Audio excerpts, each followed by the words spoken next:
Er ist Chief Innovation Officer im Red Bull Media House und wir freuen uns ganz besonders, dass er für eine spezielle Keynote bei uns ist. Er hat auch besondere Überraschungen für uns mitgebracht, aber das sehen wir dann gleich. Andreas Gall.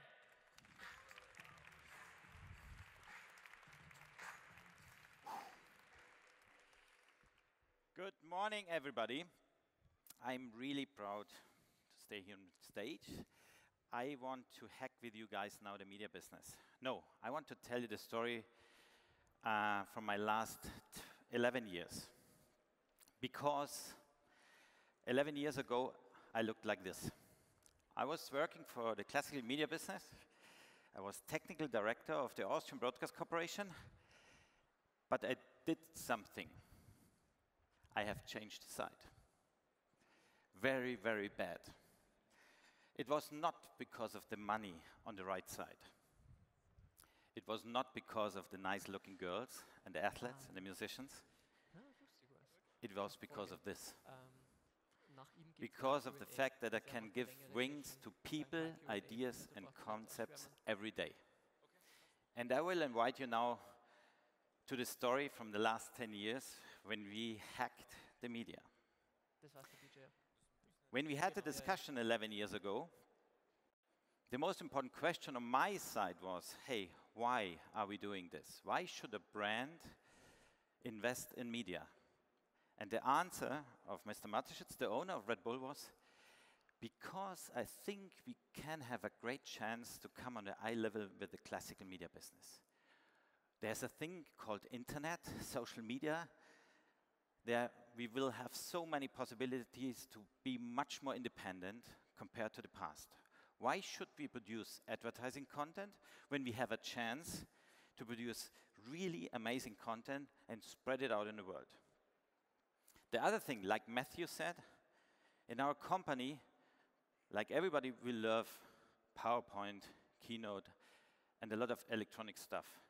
But what I've learned is going back to the scribbles, to the sketches, when you have a vision, and just to work on a paper, because it works very well. And we have three other attributes which are really driving me. For a techie like me, creativity, I would say was a learning phase. But today I would say, thank you, this company, that they gave wings to me at that point. The other thing was okay, high quality. But this is the most important thing which I want to transfer to you guys. We have to go back to the experimental status. We need to organize labs, garages, places where our people can play and experiment and test the things. Otherwise, we cannot make it, because the world is changing so fast that we have to give our people the possibility to experiment. So what happened? I'm not a CTO, Chief Technology Officer anymore. I asked several weeks ago our big boss, what will be the future, my future role, and the role of my team? And he told me this. We need to be the Neugierer, the explorers, the digital explorers of the digital universe. This is the most important role in the next years. So, I've changed the role. Just to give you a short insight to the mission, it's like everybody telling you every day, explore and discover the new somethings. Okay, it's good to look in the next 5 to 10 or 15 years, but at the end, we want to make it happen. When we find something, let's bring it into the business. So my daily business is like my table, a lot of gadgets. On my vacation, my wife is crazy always because I take all the nice gadgets, but as a present, she will receive nice photos. By the way, this is not a 20,000 euro drone. This is a $1,500 drone. This nice shots. The other thing is, when you are neugierig, when you are an explorer, you start also to invite the analog, old wildlife business to be part of your digital area. And as I said, we generated places where the people can experiment. But we also invite the people during lunch breaks, dinner, breakfast, to be part of this. And what I give you now is some examples. Very emotional for me, hopefully for you too. So, why we are giving wings and what we are doing. In 2014, I met this company in Munich, a small startup, and they showed me this, a very precise tag tracking unit, and I was like blown away, because I thought, if this is an easy installation, and when the device, the tracking device is so small, holy shit. Let's put this on our athletes. Give them a chance to measure exactly their positions and compare them. Find a new kind of visualization in the media business. So the only thing we did, we offered this young startup our platform, our use cases, and they put the sensors on the bodies, on the bikes, on the skateboards, on the snowboards. We tested in the ice hockey area. We put the sensor in the puck. Because of our expertise in media business, we did a video mapping, so how to visualize all this stuff. We tested all other sport areas. And we said, okay, this is awesome. We can combine this kind of sensor business with our media business. We can offer a second screen service, or let's see, second example. Snow cookie. What's Snow cookie? Also a small startup, I tell you, my son, in the age of 13, he was so proud, because we are speaking about 3 sensors.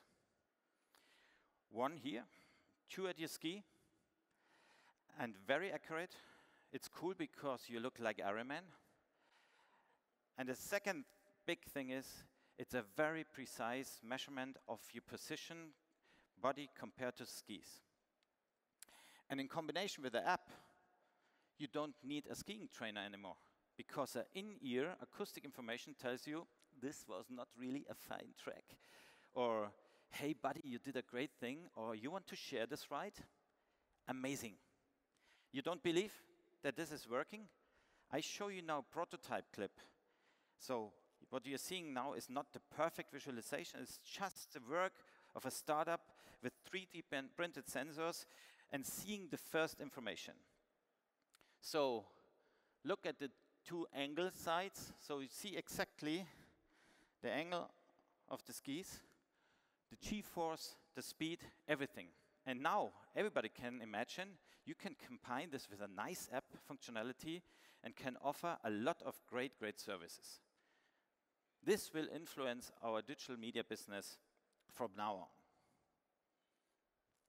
Why are we doing this? I give you the answer.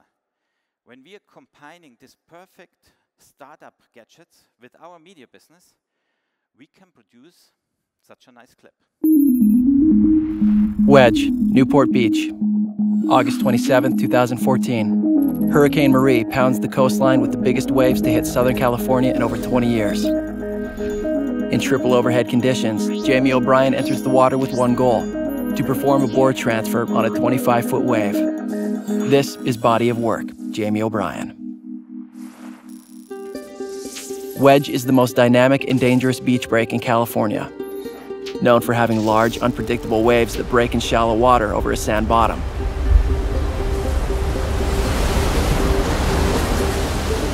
Jamie's first obstacle is to get from the inside, through the impact zone, to the outside where the waves are forming. Paddling out in triple overhead surf with just one board is difficult enough, but doing it with 2 boards is nearly impossible. With duck diving not an option, and as 150,000 pounds of total water pressure descends upon him, Jamie must find a way to get his boards over the wave. First, he hurls his shortboard into the air, then steps off his longboard, slingshotting it out of the water. At the last possible second, Jamie dives under the wave, hoping to find his boards when he surfaces on the other side.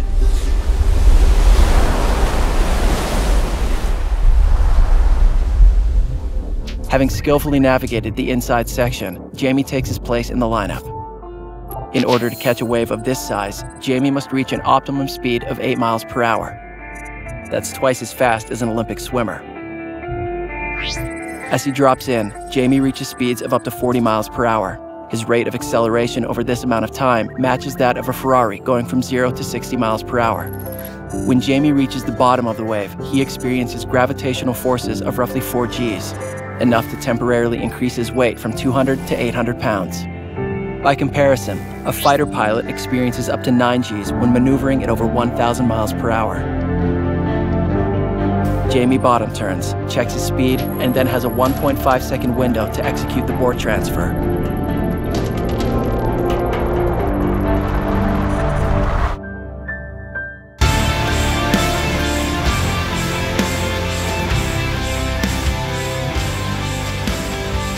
During a record-breaking swell and at one of the most dangerous beach breaks in the world, Jamie's board transfer was both audacious and spectacular. This is Body of Work, Jamie O'Brien.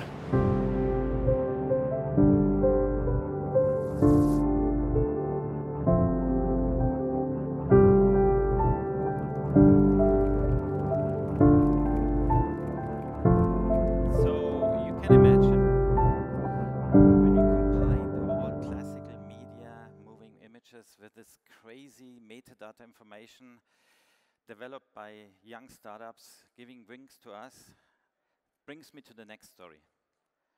This is always a story where I'm short before crying, because it's an old one. This started several years ago. The name of this eagle is Bruno, and the story is very simple. A producer visited me and said, would it be possible to put a backup on an eagle with a cinema camera? And I said, that's impossible. The answer is, buddies, nothing is impossible. After 3 months, we had a setup. We had a perfect partnership with a lot of experts out of the Red Bull network. After 12 months, we stand on the top of the mountain, 12 people. Bruno was flying. He came back. I put the little stick in my MacBook, and we saw this.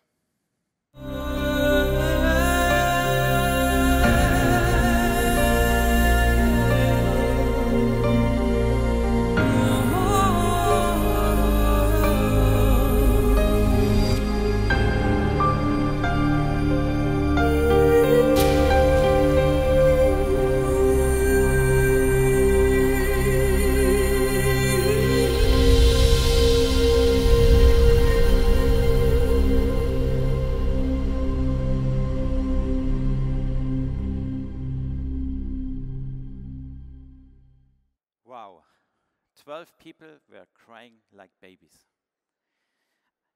And now, ladies and gentlemen, please welcome my best camera lady, Fritzi, a stone eagle, on stage. Paul? Where's Paul? He's not coming. So, Paul is coming here.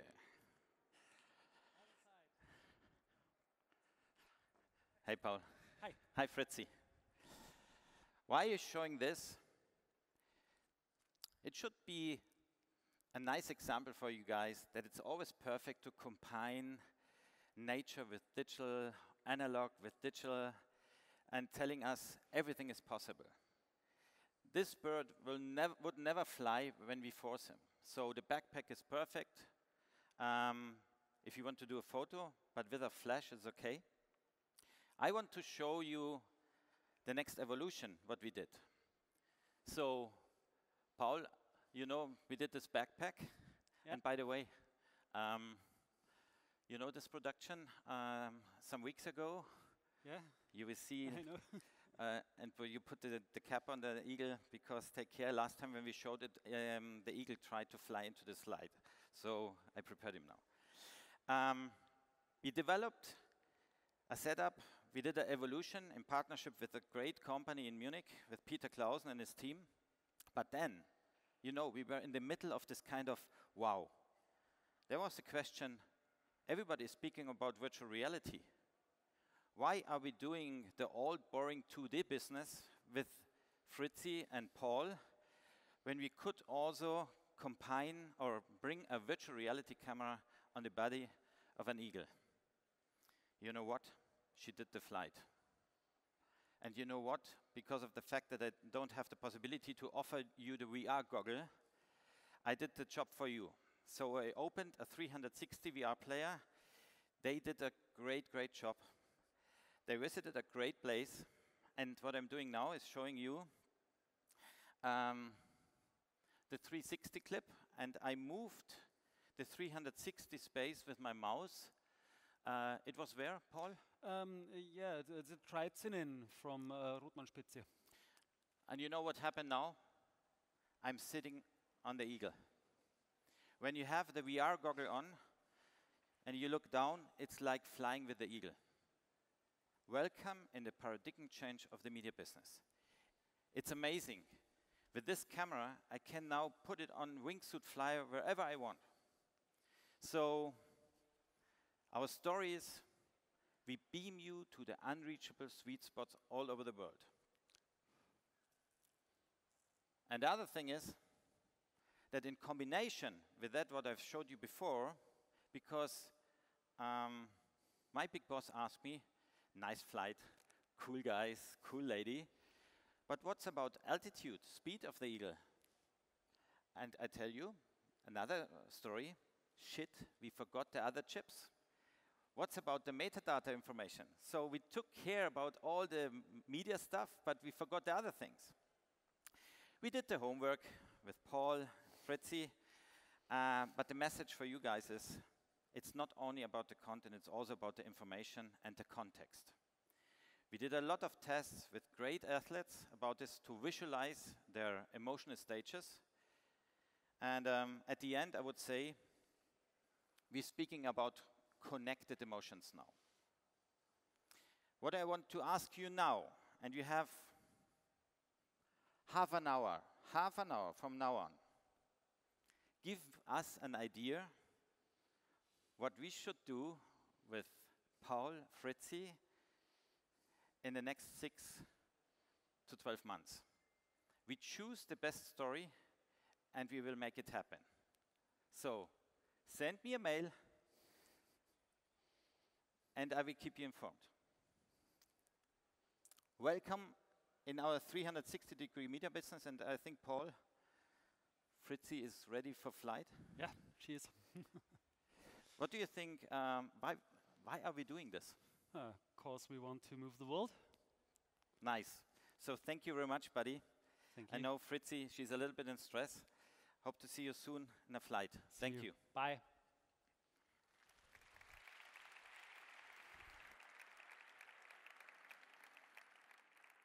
So, you and we had to ask ourselves, is the classical media business still the goal?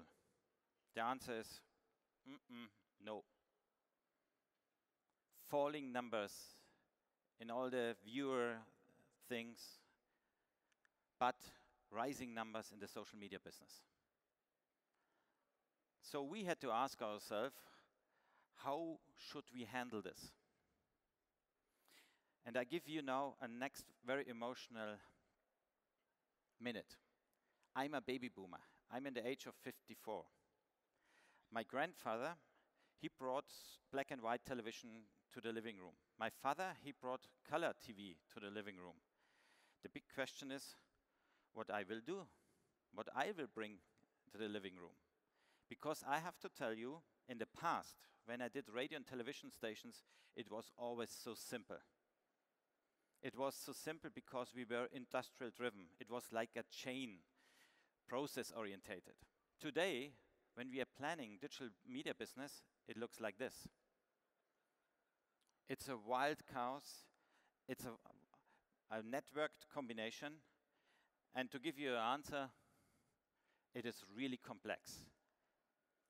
It's really too complex to produce media for the next generation.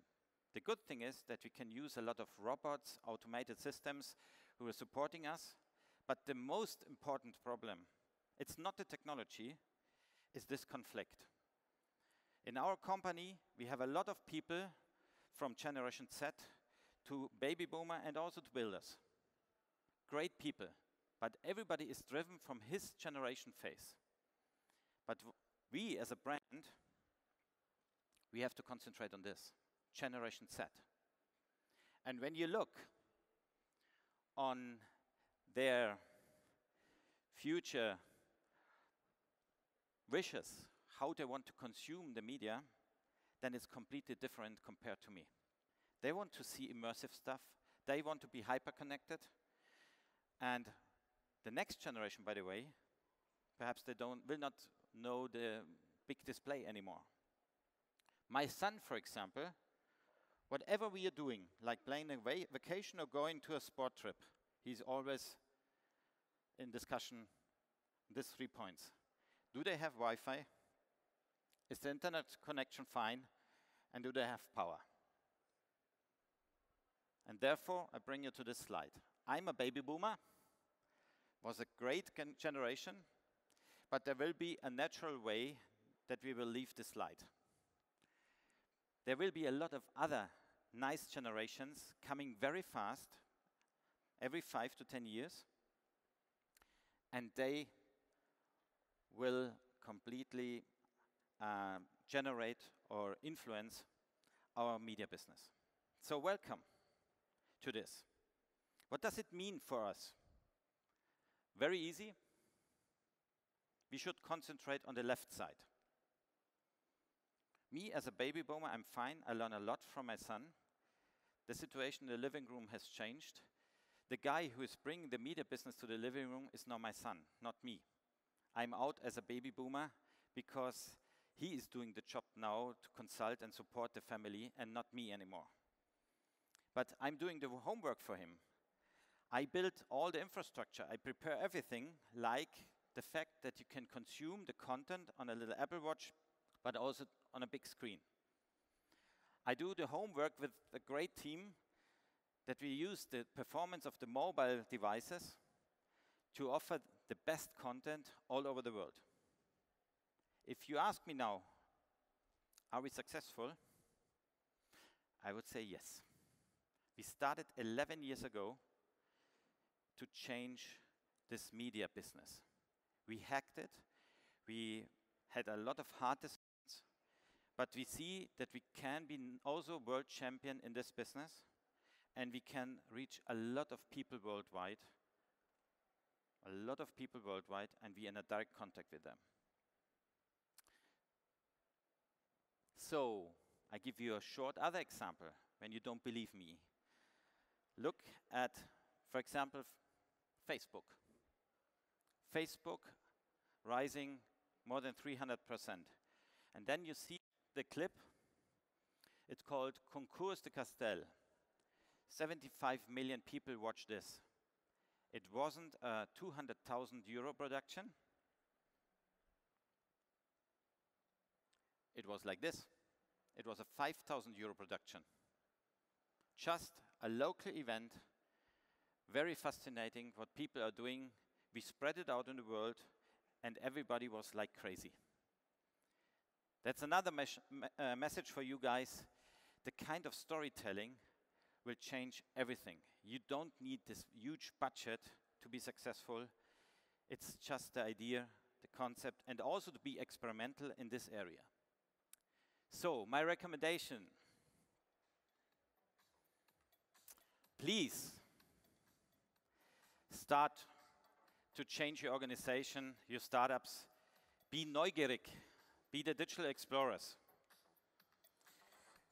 Influence your departments to be experimental. Try to bring this as a DNA in your company. Don't see a problem between old and young people, because the old ones, like me, are the wings giver, and the other one are the rookies who want to be world champions. Don't be afraid that there is a conflict between linear and digital interactive business. It's a perfect match, so let's combine it. Don't separate it. There is no problem combining moving images with virtual reality, because we have a great experience from experts all over the world, and we can bring this experience into the virtual world. Don't separate the living room, because there's a perfect match between the young generation Alpha and Z. And yes, all what we are doing is very complex compared to the past, but it's a huge chance as well. Thank you very much, buddies.